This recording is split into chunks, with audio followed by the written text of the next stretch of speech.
তাই মহাদেব শ্মশান ভূমিতে এই জন্য বসে থাকেন জীবের অন্তিম দশাটা কি হয়।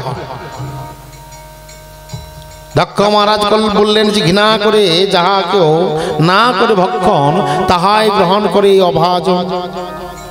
যাকে আমরা ঘৃণা করে খাই না তাকে খেয়ে থাকেন কে? এই মহাদেব। কি খাই গো? কি এমন বস্তু ঘৃণা করে আমরা খাই না, মহাদেব খেয়ে থাকে? কি খান? গেঁজা। আর খদ্দার অনেক, দিতেই পারবেন না। হরি বল হরি বল। মনে করুন সমুদ্র মন্থন কালে যত দামি দামি জিনিসগুলো পেয়েছিল সেগুলো সকল দেবতাগণ অসুরগণ ভাগ করে নিল। আর মহাদেবের ভাগে কিটা রেখেছিল? কালকুট বিষ। আমাকে আপনাকে দিলে খাবো তো? মহাদেবের হাতে ধরিয়ে দিলেন। হে মহাদেব, আপনি ভাববেন না সমুদ্র মন্থনে যা যা উঠেছে প্রত্যেকের ভাগে আমরা রেখেছি। হে মহাদেব, আপনার ভাগে এটা ধরুন।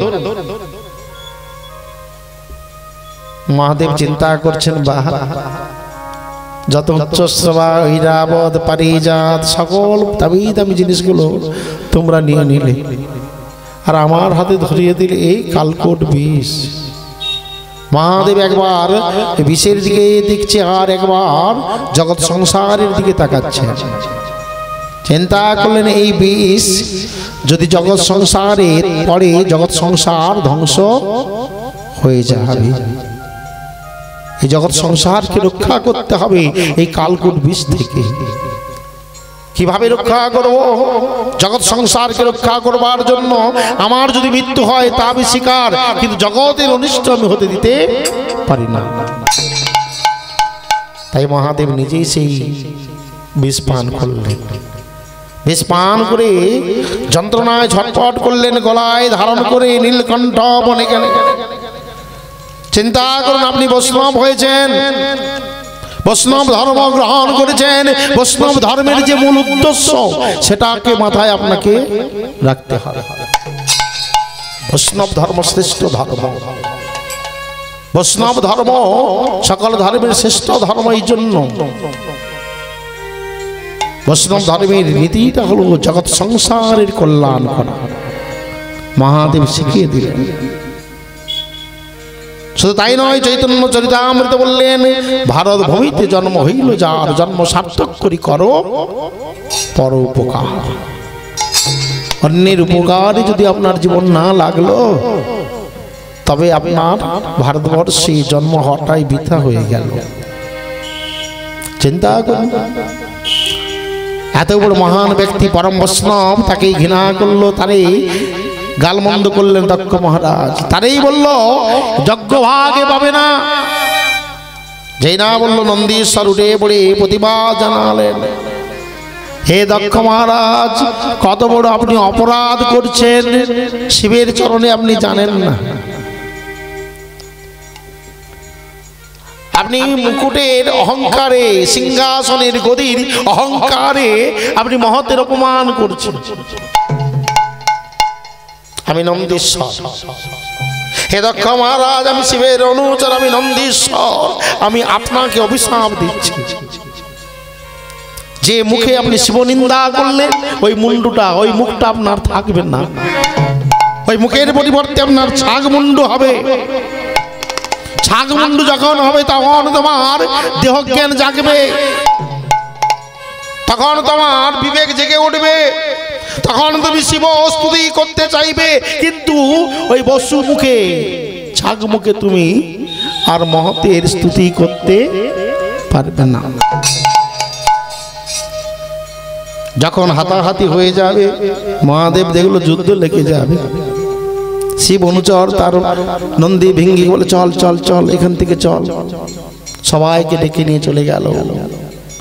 শ্বশুর জামাইয়ের মনোমালিন্য থেকে গেল। বহু বছর কেটে গেল। সংক্ষেপে বলে বিশ্রাম দিচ্ছি নাকি, ব্যাখ্যা করবো না।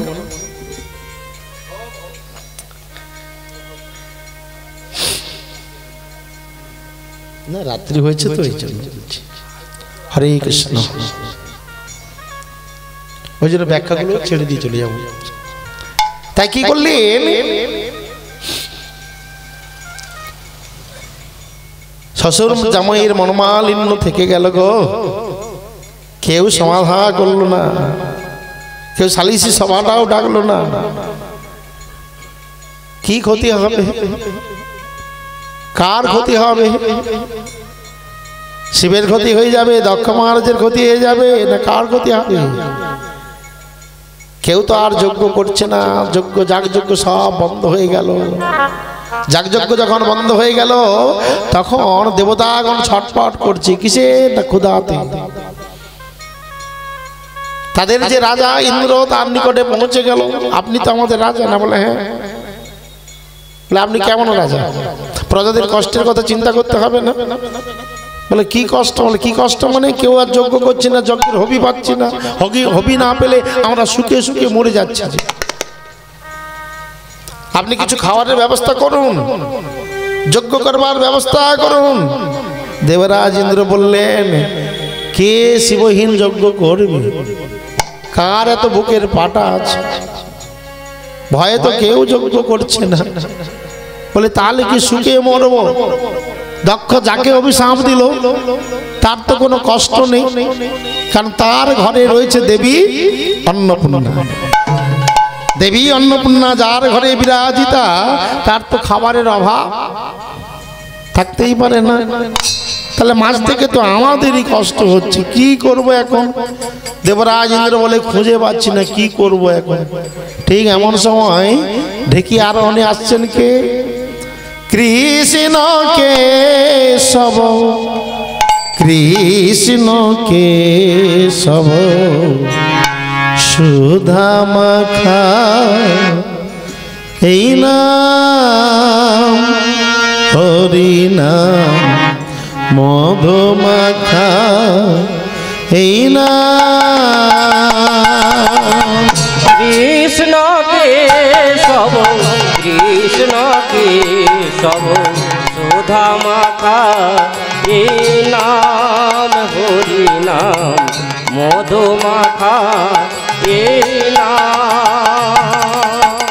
কৃষ্ণ কেশব, কৃষ্ণ কেশব, সুধা মাখা এই নাম, হরি নাম, মধু মাখা এই নাম। কৃষ্ণ কেশব, কৃষ্ণ কেশব, সুধা মাখা এই নাম, হরি নাম, মধু মাখা এই নাম। এই নাম জপ হলো আপনার, ঘুচে যাবে তৃষ্ণা প্রেম পরাপরে। এই নাম জপ হলো আপনারে, বুঝে যাবে তৃষা প্রেম পরাপারে। এই নাম জপ হলো আপনার, ঘুচে যাবে তৃষা প্রেম পরাপরে। এই নাম জপ হলো আপনারে, বুঝে যাবে তৃষা প্রেম পরাপারে। জপরে জপরে জপরে রসনা, জপরে জপরে জপরে রসনা, জপরে জপরে জপরে রসনা, জপরে জপরে জপরে রসনা। সুধা মাখা এই নাম, হরি নাম, মধু মাখা এই নাম। কৃষ্ণ কেশব, কৃষ্ণ কেশব, সুধা মাখা এই নাম, হরি নাম, মধু মাখা এই নাম। নারায়ণ নারায়ণ। দেবরাজ ইন্দ্র বললেন, ঋষিবর আসুন আসুন, উপযুক্ত সময় আপনার দর্শন পেয়েছে। জানেন ঋষিবর, আমরা বড় সমস্যায় রয়েছে। বলে নারায়ণ নারায়ণ, আপনাদের আবার সমস্যা? আপনারা দেবতা, আপনি আবার দেবরাজ, আপনার কি সমস্যা? বলে সমস্যা এটাই, দক্ষ মহারাজ শিবকে অভিশাপ দিয়েছেন, যজ্ঞ ভাগ পাবে না, তাই শিবহীন যজ্ঞ কেউ করছে না। আমরা কিভাবে সুখে সুখে মরব? দেবরাজ ইন্দ্র বললেন এ সমাধান হয়ে যাবে। বলে কি করে? বলে যিনি ভাস দিয়েছেন তিনার কাছে চলুন, তিনার কাছে গেলে তিনি নিশ্চয়ই কোনো একটা সিদ্ধান্ত দেবেন। তাই সকল দেবতাগণকে সঙ্গে নিয়ে পৌঁছে গেলেন কোথায়? দক্ষ ভবনে। দক্ষ মহারাজ বললেন কি ব্যাপার? দেবরাজ ইন্দ্র বললেন আপনি তো অভিশাপ দিয়ে দিলেন, কেউ তো যজ্ঞ করছে না শিবহীন, তাহলে আমরা কি না খেয়ে শুকিয়ে মরব? নারদ মুনি বললেন হে দক্ষ মহারাজ, আপনি যদি শিবহীন যজ্ঞটা একবার করে দেখিয়ে দিতে পারেন, জগৎ সংসারে সবাই শিবহীন যজ্ঞ করবে। দেখুন মহারাজ, আপনি যদি যজ্ঞ করেন শিব আপনার জামাতা, আপনার কোনো ক্ষতি করতে পারবেন না। দক্ষ মহারাজ বলেন হ্যাঁ, আপনি আচরি ধর্ম অপরে শেখায়, আপনি না কইলে ধর্ম শেখানো না যা। নিজেই যখন ভাস দিয়েছি, অতএব শিবহীন যজ্ঞ আমি করে দেখাবো। বরুণ দেব, পবন দেব, আপনারা এই কাজে দায়িত্ব নেন। কুবের, যা টাকা লাগে আপনাকে দিতে হবে। বিশ্বকর্মা, আমার এই যজ্ঞের বেদিটা তোমাকে নির্মাণ করতে হবে। প্রত্যেকে কাজের দায়িত্ব দিয়ে দিলেন দক্ষ মহারাজ। দেওয়ার পর এবারে বললেন নিমন্ত্রিত দেওয়ার ভাগটা কাকে দেওয়া যায়? হে নারদ মুনি, আপনি তো ত্রিভুবন বিচরণ করেন, মানে পথঘাট আপনার ভালো করে জানা, অতএব নিমন্ত্রণের ভাগটা আপনাকে দিচ্ছি, আপনি নিমন্ত্রণ দিয়ে দেন। তবে হ্যাঁ সাবধান, ত্রিভুবনে সকলকে নিমন্ত্রিত করবে, কিন্তু আমার কন্যা ওই সতী আর ওর যে স্বামী নাম ধরবো না। একদম নিমন্ত্রিত ওখানে যেন না পৌঁছা। নারায়ণ নারায়ণ, চিন্তা করতে হবে না, ওখানে নিমন্ত্রণ আমি দেব না, সবাইকে দিয়ে দে। এই বলে নারদ মুনি ত্রিভুবনে নিমন্ত্রণ দিতে আরম্ভ করে দিয়েছে। যজ্ঞ এধারে আরম্ভ, দেখে নিমন্ত্রিত শুরু। যেই না নিমন্ত্রিত হয়েছেন, আকাশ পথ দিয়ে সকল দেব দেবী মুনি ঋষি বিমানে চড়ে সারিবদ্ধ ভাবে যাচ্ছে। মা পার্বতী কৈলাস পর্বত থেকে দেখছেন এত বিমান সেটি কোথায় যাচ্ছে, কলহাংসের নেই, এত বিমান সেটি কোথায় যাচ্ছে? কোথায় তো কিছু একটা হচ্ছে, কোথায় কি হচ্ছে কি করে জানবো? আমার স্বামীটা হয়েছে তাই দেখো, সব সময় ধ্যান করছে, কার কাছে জানি কোথায় কি হচ্ছে। দু তিন দিন দেখতে দেখতে মায়ের মনটা চঞ্চল হয়ে গেল। ঠিক ওই পথ দিয়ে যাচ্ছিলেন গা ঘেঁষে কে? নারদ মুনি। হরি বল হরি বল। আধার জামি একাই আমি খুঁজি গো তোমার, হাত ধরে পার করে নিও গো আমার, হাত ধরে পার করে নিও গো আমার। আধার জামি একাই আমি খুঁজি গো তোমার, হাত ধরে পার করে নিও গো আমায় দয়াল, হাত ধরে পার করে নিও গো আমায়।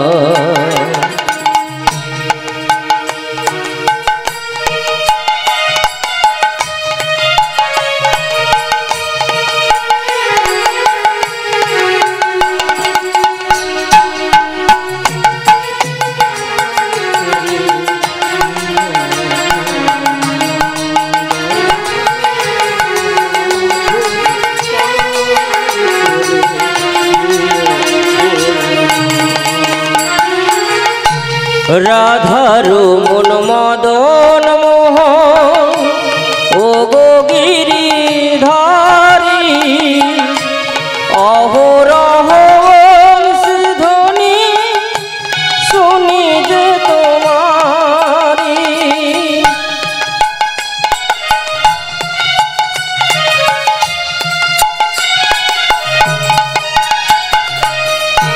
রাধার মন মদন মোহন ও গো গিরিধারী অহরহ ধ্বনি শুনি যে তোমারি অভাজনে তুমি বিনে অভাজনে তুমি বিনে করাবে কিয়া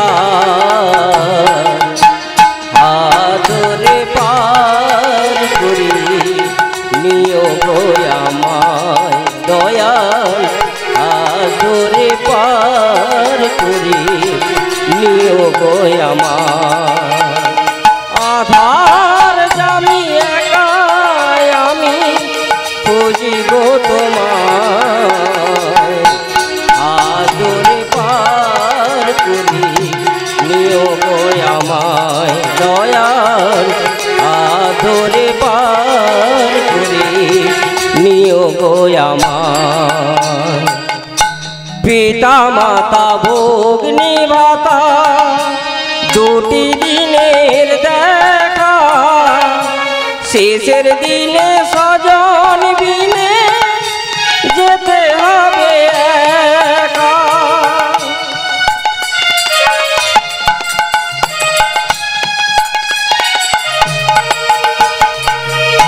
পিতা মাতা ভগ্নী ভাতা দুটি দিনের দেখা শেষের দিনে স্বজন দিনে যেতে হবে একা ওই চরণে সাধু জনে ওই চরণে ভক্ত জনে স্থান যেন পায় আদরে পার করি নিও গো আমায় দয়াল আদরে পার করি নিও গো আমায় আধার জানি একা আমি খুঁজিব তোমায় আদরে পার করি নিও গো আমায় দয়াল আদরে পার করি নিও গো আমায় এই শোন শোন এদিকে শোন নারদ বলছেন মা আমায় ডাকছে বলে তোরে ডাকছি না কারে ডাক আয় শোন এদিকে তুই আবার কাকে খুঁজছিস আমি তোকেই তো খুঁজছি নারদ মুনি এসে মায়ের চরণে প্রণাম করছে মা প্রণাম আচ্ছা বলতে বেটা নারদ এই আকাশ পথ দিয়ে এত বিমান শ্রেণী কোথায় উড়ে যাচ্ছে নারদ বললেন দেখুন আপনাকে কিন্তু আমি বলতে পারবো না আপনার পিতা বিশাল যজ্ঞ করছেন জানেন সেই যজ্ঞে পৃথিবীতে ত্রিভুবনে সকলকে নিমন্ত্রিত করবার ভার আমার উপরে পড়েছে তাই সকলকে নিমন্ত্রিত করেছি সবাই যাচ্ছে কিন্তু মা আপনাকে আপনার স্বামীকে কিন্তু আমি বলতে বললাম নাকি মা বলে না মা তুই কিছুই বলেছিলি যা মা আসি তবে এই বলে নারদ মুনি যেই না চলে গেলেন মা পার্বতী মা দাক্ষায়ণী জানতে পারলেন আমার পিতা বিশাল যজ্ঞ করছে সেই যজ্ঞে এতজন যাচ্ছে আর আমি যাব না হতে পারে তাই স্বামীর চরণে গিয়ে প্রণাম করে মুহ্যমান হয়ে বললেন ওগো স্বামী আপনাকে আর ধ্যান করতে হবে না ওটো ওটো ওটো মা তো বললেন কি হয়েছে বলে ভালো করে দেখুন কতজন যাচ্ছে বলে কোথায় যাচ্ছে বলে আপনি জানেন না আমার পিতা যজ্ঞ করছে সেই যজ্ঞে ত্রিভুবনে সকলে যাচ্ছে চলো আমরা দুজনেই যাই আমার পিতার যজ্ঞ দর্শন করতে মহাদেব বলে তোমার পিতা যজ্ঞ করছে, তোমাকে জানালো কে? কে তোমাকে জানালো তোমার পিতা যে যজ্ঞ করছে? বলে কে আর জানাবে, এই পথ দিয়ে নারদ যাচ্ছিল, তার কাছ থেকে জানতে পেরে গেছে। মহাদেব বলে যেটাই ভয় করছিলাম, আমি ধ্যানে ছিলাম, এই জন্য আমার স্ত্রী আমাকে জিজ্ঞাসা করলে আমি তো মিথ্যে বলতে পারবো না, তাই ধ্যানমগ্ন ছিলাম, জানি আমার স্ত্রী জানতে পারবে না। কিন্তু বেটা নারদ দিল আমার সংসারে আগুন ধরিয়ে, দিল আমার সংসারে আগুন ধরিয়ে। কি আর করি, আগুন যখন ধরিয়ে দিয়েছে নেভানোর ব্যবস্থা করি। তাই মা সতীকে কাছে ডেকে বসিয়ে বলল, শোনো সতী, তোমার যজ্ঞশালাতে যদি আমরা যাই আমাদের সম্মান দেবে না, জানো দাক্ষায়ও নেই, তোমার পিতা আমাকে কোনো মতে মানতে পারে না। তোমার পিতা জানে সেদিন আমি তাকে সম্মান করি না। সত্যি বলছি, আমি সম্মান করেছি, কিন্তু সেই সম্মান তোমার পিতা নিতে পারে না। আমরা সম্মান করি কেমন করে না, সকল জীবকেই আমরা প্রণাম করি, কারণ সকলের মধ্যে রয়েছেন ভগবান বাসুদেব। সকলের হৃদয়ে ভগবান রয়েছেন, সেই আত্মাকে দর্শন করে প্রণাম করি। যদি এখানে কোন একজন মূর্খকে বলা হয় কতজন বসে আছে, হয়তো একটা দূর সংখ্যা জানি, সে বলে দিবে এতজন বসে আছে। একজন শিক্ষিত বললে সেও বলবে এতজন বসে আছে। কিন্তু একজন আধ্যাত্মিক ব্যক্তিকে যদি বলেন এখানে কতজন বসে আছে, তিনি কি উত্তর দেবেন? তিনি বলবেন এখানে যা বসে আছেন একই বসে আছে। নিতাই গৌর প্রেমানন্দে হরি বল। এক তত্ত্বই এখানে বসে আছে, এখানে অদ্বিতীয় কোনো তত্ত্ব নেই, এক তত্ত্বই দর্শন করেন মহাদেব। তাই এক তত্ত্ব রূপে সবাইকে তিনি সম্মান দিয়েছিলেন, কিন্তু তোমার পিতা সে সম্মান নিতে পারল না। আমি তোমার স্বামী, এই সম্পর্কই মানতে পারে না। তাই শোনো দাক্ষায়ণী, ওই যজ্ঞতে গেলে সম্মান তোমাকে দেবে না, আমাকেও দেবে না, তাই যাওয়াটা আমাদের ঠিক হবে না। যেও না, বসো, ঘরেই থাকো। দাক্ষায়ণী বলল, দেখো আমার পিতা যজ্ঞ করছে, সবাই যাচ্ছে, আর আমরা যাব না। আচ্ছা আপনি নাই বা গেলেন, আমাকে অনুমতি দেন, আমি যাব। দক্ষ মহারাজ বললে, তুমি বুঝতে পারছো না, তোমার সাথে আমার সম্পর্ক থাকায় তোমার পিতা তোমাকেও সম্মান দেবে না। তুমি জানো না সতী, সম্ভাবিতস্য সজ্জনাৎ পরহত সদা সদ্য মরণায় কল্পতে। সম্মানীয় ব্যক্তির অপমান মৃত্যুর কারণ হয়ে দাঁড়ায়। একটুখানি যদি অপমান হন, তার সেটাই মৃত্যুর কারণ হয়ে দাঁড়িয়ে থাকে। যেখানে তোমার আপনজন, তোমার পিতা মাতা যখন সম্মান করবে না, তখন আত্মে অন্তরে আঘাত লাগবে। সতী তুমি না সতী নারী, তাই আমার নিন্দা তুমি সহ্য করতে পারবে না, সেখানে গেলে আমার নিন্দা করবে। তাই হে সতী, আমি তোমাকে বলছি, আমি তোমার স্বামী বলছি, তোমার সেখানে যাওয়া চলবে না। আচ্ছা তাছাড়া তোমার কি লজ্জা করে না, যেখানে নিমন্ত্রিত নেই, নিমন্ত্রণ নেই, সেখানে তুমি যাবে? সতী মা বললেন, আপনি জ্ঞানীজন গুণীজন, আপনাকে কি বলবো? আপনি ভালো করে জানেন গুরুগৃহে, স্বামী গৃহে, পতিগৃহে নিমন্ত্রিত না হয়েও যাওয়া যায়। এতে মান সম্মানের কোনো ব্যাপার থাকে না। গুরুদেব হয়তো অনেক শিষ্য আমাকে ডাকতেই ভুলে গেছে, তাই বলে কি আমি রাগ করে অভিমান করে গুরুবাড়িতে যাব না? আমি যাব গুরুবাড়িতে। পিতা যজ্ঞ করছে, পিতা কর্ম করছে, হয়তো কোনো কারণে ভুলে গেছেন, কিন্তু আমার পিতার গৃহে আমি যাব, তাতে আবার নিমন্ত্রণ জন্য অপেক্ষায় থাকতে হবে। আমার নিজের স্বামীর ঘর, সেখানে আমি যখন তখন আমি যাব। এতে নিমন্ত্রিত হওয়া না হওয়ার কোনো ব্যাপার নেই। তাই আমায় অনুমতি দেন, আমি যাব। সতী লজ্জা করে না? সেদিনকার অপমান কথা তোমার মনে নেই? তুমি সেখানে যাবে, যদি যেতেই হয় চিরতলী কৈলাস ত্যাগ করে তুমি চলে যাও। দুর্যোগটি একটু কঠোর ভাবে সতী মাকে বলে দিয়েছে। কেন কঠোর ভাবে বললেন? যদি একবার ঝাঁকুনি দিয়ে বলে দিই তাহলে সতী আর কৈলাস ছেড়ে যাবে না। এই চিন্তা করে মহাদেব ধ্যানমগ্ন হয়ে গেলেন। সতী মা চিন্তা করলো স্বামীর যেখানে মদ নেই, না যাওয়াই ভালো, যা ঘরেই বসে। সতী মা ঘরের মধ্যে গিয়ে বসেছেন। বসতে বসতে পিতার সে যজ্ঞের কথা তার স্মরণে এসে যাচ্ছে। পিতা যজ্ঞ করছে, সেই যজ্ঞে আমার 59 জন বোন ভগ্নিপতি, সর্বোপরি মা মাসি, যাদের সঙ্গে কতদিন সাক্ষাৎ হয় না।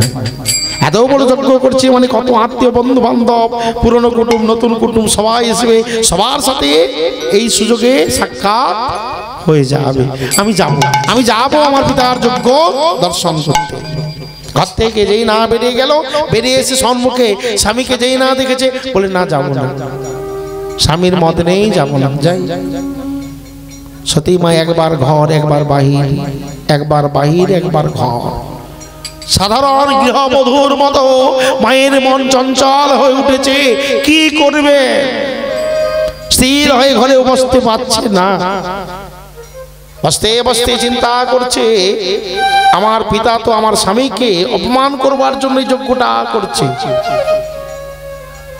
তাই আমার পিতা যদি এত বড় অপরাধ করে থাকে, অন্যায় করে থাকে, তার প্রতিবাদ হওয়া দরকার। আমার পিতা যদি ভুল করে, তার প্রতিবাদ আমাকেই করতে হবে।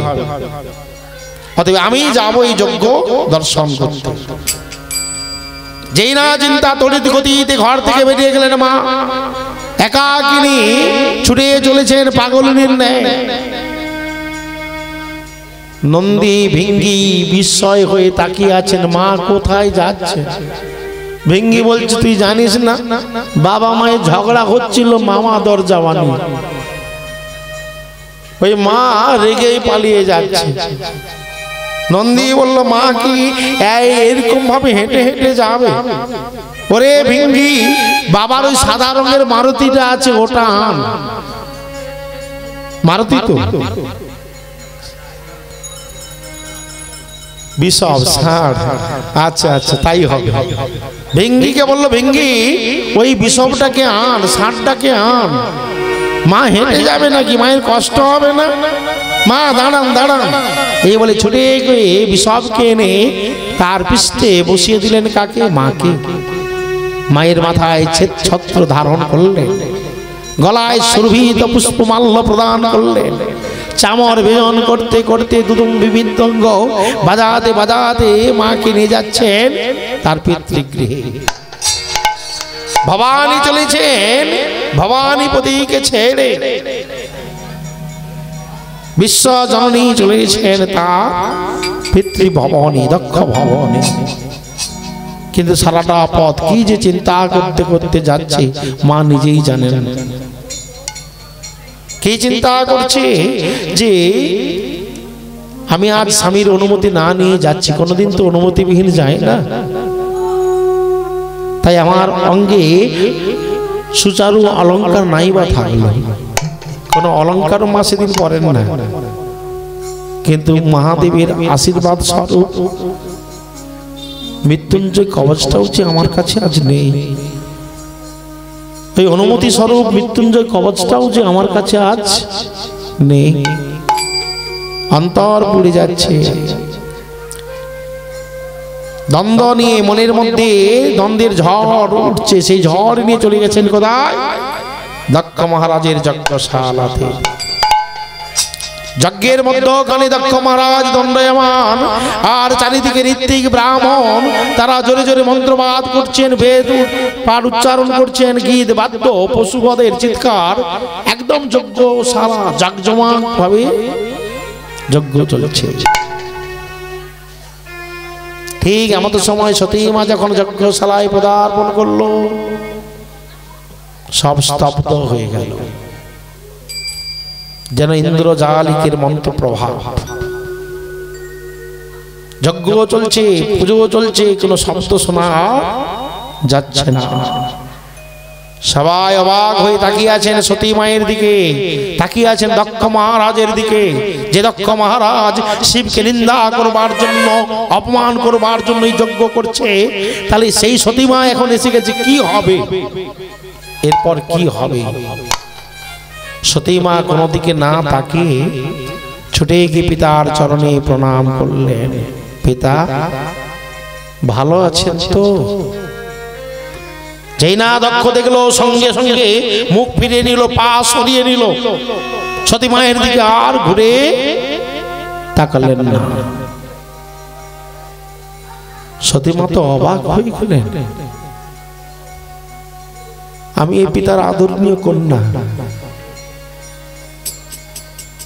আমাকে পিতা সবসময় ভালোবাসত, ছোট থেকে সবসময় আমাকে কাছে কাছে রাখত। যখন কোনো পিতা রাজকার্যে চলে যেত, ওই পিতা ছুটে এসে ঘরে এসে আগে আমার খোঁজ করত, আমার মায়ের নাম ধরে বলতো, প্রসূতি, আমার সতী মা কোথায়? আমার সতী মাকে এনে দাও। খাইতে শুইতে সদা সর্বদা সতী সতী বলে সারা রাজপ্রাসাদ কাঁপিয়ে তুলত। আমি তো সেই সতী। দেখো পিতা, আমি তোমার আদরণীয় কন্যা সতী এসেছি গো। পিতা, আমার দিকে দেখো, আমার দিকে তাকাও। দক্ষ বলল, আমি তোর মুখ দর্শন করবো না, যা। সতী বলল, কেন? বলো পিতৃদেব, আমি কি অপরাধ করেছি যার জন্য আমার মুখের দিকে তাকাবেন না? বলে, তোর স্বামী ওই ঘোর অসিত। সতী মা বলল, পিতা, শিব কথার মানে আপনি ঠিক মতো জানেন না। শিব কথার অর্থ কি? কথাই বলি না শিবলিঙ্গ, শিবলিঙ্গ বলি তো আমরা। শিব মানে মঙ্গল, লিঙ্গ মানে প্রতীক। যে যেটা মঙ্গলের প্রতীক, যেটা দর্শন করলে জীবের কল্যাণ হয়, মঙ্গল হয়, তার নাম শিব লিঙ্গ। শিব মানে মঙ্গলময়, জগতের একমাত্র কল্যাণ করেন উনি হলেন শিব। পিতা, দেখছি যজ্ঞে সকলের আসন রয়েছে, কিন্তু আমার স্বামীর আসন নেই কেন?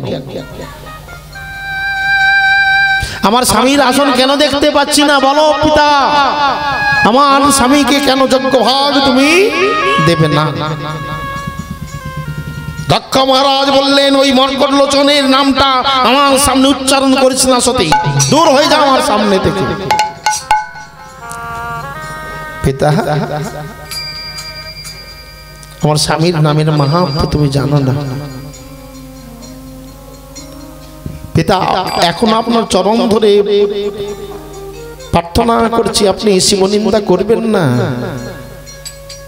আপনি শিবনিন্দা করবেন না। আপনি জানেন না, কোন ব্যক্তি যদি অমনোযোগে এই দুই অক্ষর বিশিষ্ট শিবনাম জিহ্বাগ্রে উচ্চারণ করে, তৎক্ষণাৎ তার পাহাড় সমান পাবরাশি ভস্মীভূত হয়ে যায়। শিবনাম যদি কেউ জিহ্বাগ্রে উচ্চারণ করে, শুধু তাই নয় পিতা, আপনি বললেন আমার পিতা, আমার স্বামী ব্রাহ্মণ নয়, ক্ষত্রিয় নয়, বৈশ্য নয়, তাই যজ্ঞ ভাগ পাবেন না। পিতা, আপনি জানেন না এই ব্রাহ্মণ কোথা থেকে সৃষ্টি হয়? ব্রাহ্মণ কুলে জন্ম হলে সে ব্রাহ্মণ হয় না। তাকে দীক্ষা নিয়ে, দেবী মন্ত্রে দীক্ষা নিয়ে তাকে শিব গায়ত্রী মন্ত্র ত্রিসন্ধ্যা জপ করতে হয়। ব্রাহ্মণ যদি শিব গায়ত্রী মন্ত্র ত্রিসন্ধ্যা না জপ করে, সে ব্রাহ্মণ কোনোদিন হতে পারবে না। শিব গায়ত্রী মন্ত্র ওম তৎপুরুষায় বিদ্মহে মহাদেবায় ধীমহি তন্নো রুদ্র প্রচোদয়াৎ। এটা শিব গায়ত্রী মন্ত্র। ব্রাহ্মণদের ত্রিসন্ধ্যায় এই শিব গায়ত্রী মন্ত্র জপ করতে হয়। তাই পিতা ব্রাহ্মণ, আমার স্বামীর নাম নিয়ে তাকে সৃষ্টি হতে হয়। পিতা আপনি জানেন না, আমার স্বামীর নাম নিয়ে মৃত মানুষ জীবিত হয়। দত্তগুরু শুক্রাচার্য মহামৃত্যুঞ্জয় মন্ত্র লাভ করেছিলেন কার নিকট থেকে? মহাদেবের নিকট থেকে। সেই মহামৃত্যুঞ্জয় মন্ত্র দ্বারা যুদ্ধে মৃত অসুরদের পুনরায় উনি জীবিত করেছিলেন। কার নাম? সেটাও আমার স্বামীর নাম, মহামৃত্যুঞ্জয় মন্ত্র। ওম তৎপুরুষায় বিদ্মহে মহাদেবায় ধীমহি তন্নো রুদ্র প্রচোদয়াৎ। এটা গায়ত্রী মন্ত্র। আর মহামৃত্যুঞ্জয় মন্ত্র হলো ওম ত্র্যম্বকে যজামহে সুগন্ধি পুষ্টিবর্ধনম উর্বরেকমেবা মৃত্যুর্মুক্ষী মহামৃত। এটা মহামৃত্যুঞ্জয় মন্ত্র। পিতা এখনো বলছে, উন্মার্গগামী মনের যে শত্রু আর কেউ কিছু হতে পারে না। আপনার ওই মনটাকে সমপ্রতিষ্ঠায় আনুন পিতা। মনকে সমপ্রতিষ্ঠায় আনলে দেখবে কেউ তোমার শত্রু থাকবে না, সবাই তোমার আপন হয়ে যাবে। তাই পিতা আমার স্বামী নিন্দা করবেন না। আমার স্বামীর যোগ্য ভাগ দিয়ে দাও, আসন দিয়ে দাও, দেখবে জগতের কল্যাণ হবে পিতা, তোমারও কল্যাণ হবে। যেই না বললো দক্ষ মহারাজ দিবকোদয় বলল, সতী দূর হয়ে যা আমার সামনে থেকে, আমি তোর মুখ দর্শন করবো না। তুই শ্মশানচারীটা মর্কটলোচন অভিনয় নাম আমার সামনে উচ্চারণ করবি।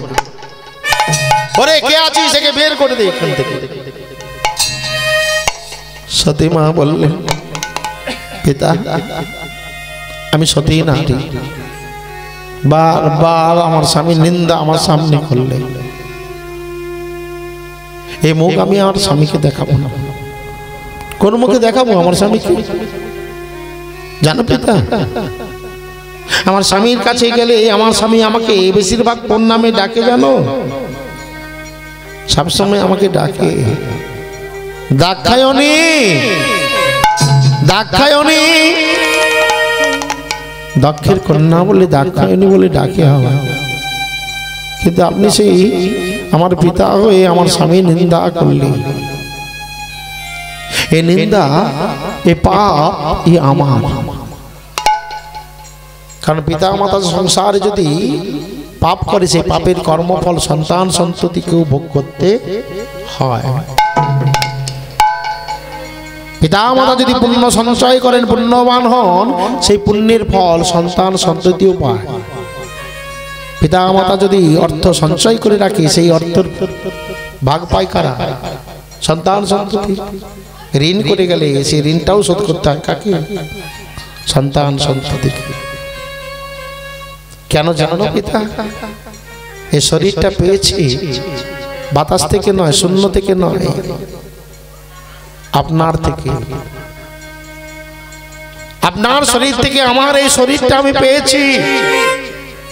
তাই নিজেকে এখন বড় অপরাধী মনে হচ্ছে। কারণ পাপ হইতে জন্মজার, পাপেতে নিলয়, ধিক শতধিক এই দেহ পাপের আলো। এটা পাপের আলোই হয়ে গেছে,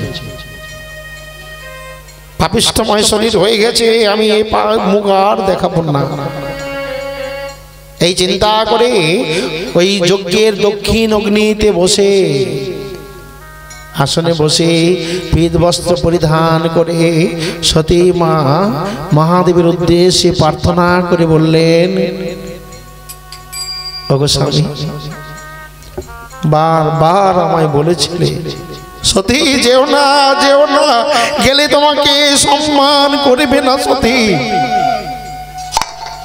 কিন্তু আপনার কথা না শুনে এসে পড়েছি, আপনার প্রত্যেকটা কথায় সত্য হয়ে গেছে স্বামী। ওগো স্বামী, এ মুখ আমি আপনাকে আর দেখাবো না, জানি না, জানি না আর কোনোদিন আপনার সাথে আমার সাক্ষাৎ হবে কিনা। তাই আমার শেষ প্রণামটা আপনার চরণে আমি নিবেদন করছি স্বামী, আপনি গ্রহণ করুন। বিদায় বেলা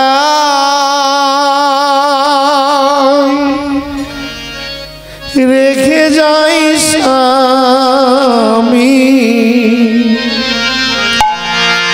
ব্যথা ভরা আখি ওগো স্বামী, ব্যথা ভরা আখি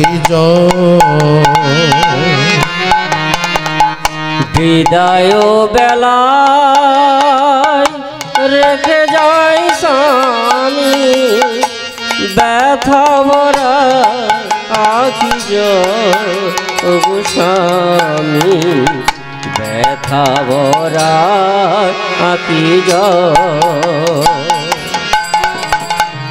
বিদায় বেলায় রেখে যাই স্বামী, ব্যথা ভরা আখি ওগো স্বামী, ব্যথা ভরা আখি বিদায় বেলায় রেখে যাই স্বামী, ব্যথা ভরা আখি জল ওগো স্বামী, ব্যথা ভরা আখি জল। জানি না জীবনে কবে হবে দেখা, জানি না জীবনে কবে হবে দেখা, জানি না জীবনে কবে হবে দেখা, জানি না জীবনে কবে হবে দেখা, কে মোছাবে আখি জল ওগো স্বামী, ব্যথা ভরা আখি জল। বিদায় বেলায় রেখে যায় স্বামী, ব্যথা ভরা আখি জল ওগো স্বামী, ব্যথা ভরা আখি জল। বিদায় বেলায় রেখে যায় স্বামী, ব্যথা ভরা আখি জল ওগো স্বামী, ব্যথা ভরা আখি জল। সতী মা স্বামী চরণ চিন্তা করতে করতে যোগাগ্নি দ্বারা নিজের দেহতে অগ্নি ছড়িয়ে দিলেন। যোগাগ্নিতে সারা শরীরটা দাও দাও করে জ্বলে উঠল। দক্ষ মহারাজ তৎক্ষণাৎ বলে এলো, সতী আদরণীয় কন্যা চোখের সামনে জ্বলে পড়ে ছাই হয়ে গেল। হাত কেবড়ে দাঁড়িয়ে গেলেন দক্ষ মহারাজ, নিজের কন্যাকে রক্ষা করতে পারল না। আপনারা হয়তো বলবেন সতী মায়ের দেহটাকে টুকরো টুকরো করবার কথা রয়েছেন 51 পীঠ গঠন নাকি, এটা রয়েছেন দেবী ভাগবতে তন্ত্র চূড়ামণিতে, কিন্তু ভাগবত মহাপুরাণে এই কথা উল্লেখ নেই। এখানে বলা যোগাগ্নি দ্বারা দেহটা ভস্মীভূত হয়ে গেল। যেই না ভস্মীভূত হয়ে গেল, শিব অনুচর বর্গ মাকে হারিয়ে তারা সঙ্গে সঙ্গে যুদ্ধ ঘোষণা করল। শিবের অনুচরগণ যখন যুদ্ধ আরম্ভ করে দিয়েছেন, ভৃগুমণি অপহৃতং রক্ষ বলে যজ্ঞে আহুতি দিয়ে দেবসৈন্য তৈরি করল। তারা প্রত্যেকে যজ্ঞ কাষ্ঠ হাতে নিয়ে, জ্বলন্ত কাষ্ঠ নিয়ে শিব অনুচরদের বেদম প্রহার করল।